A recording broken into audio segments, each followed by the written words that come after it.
বৰ্তমান মই আছোঁ এতিয়া আমাৰ বাটাচালি গুৱাহাটী টু বাটাচালি ৰোডত। তো এইখন বাটাচালি ফ্লাইঅভাৰ বনাই আছিল। আজি ৰিলিজ কৰাৰ ডেটটো লগভগ 6 মাহ ডিচেম্বৰতে কৰা কথা আছিল, কিন্তু ব্ৰিজখনত মানে গাফিলতিৰ কাৰণে ব্ৰিজত মাজত মানে কিবা কিবি ফুটা হৈছে, তাৰ কাৰণে মানে ব্ৰিজখন অপেনিং কৰা নাই। কিন্তু ব্ৰিজৰ ছাইডত ৰাস্তাবোৰ বনাইছিল একদম নতুনকৈ। আজি হাৰ্ডলি 2 মাহো 3 মাহো হোৱা নাই। ৰাস্তাৰ অৱস্থা আপোনালোকে নিজে চাওক একবাৰ। এনেকুৱা অৱস্থাত মানে ৰাইজে চলি থাকিব লগা হৈছে।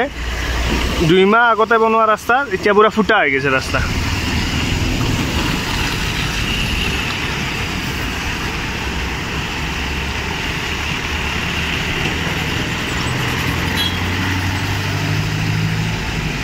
এইবিলাক ৰাস্তা আপোনালোকে দেখিব পাইছে।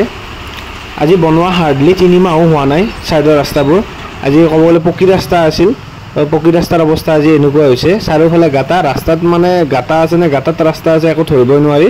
আপোনালোকে ভালকৈ চাওক, এইটো আমাৰ বাটাচালি নতুনকৈ বনোৱা অভাৰব্ৰিজখনৰ কাষৰ মানে ছাইড লেনকেইটা। এই অৱস্থা অলপমান বৰষুণ দিয়াৰ পিছতে মানে ৰাস্তাৰ অৱস্থা এনেকুৱা হৈ পৰে।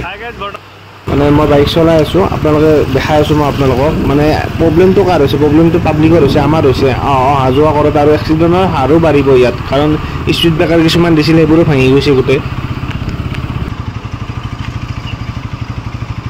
এইবোৰ ৰাস্তা নে মানে খালত ৰাস্তা আছে নে ৰাস্তাত খাল আছে একো ধৰিবই নোৱাৰি। এই অৱস্থা আৰু নতুনকৈ বনোৱা আজি 2 মাহ 3 মাহো হোৱা নাই।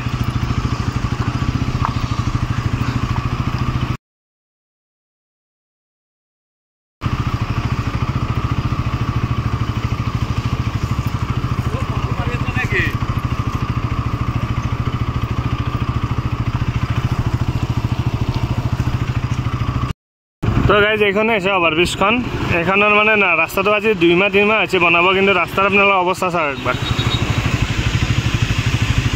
এই অৱস্থাৰে মানে মানুহে যাতায়াত চলাই আছে।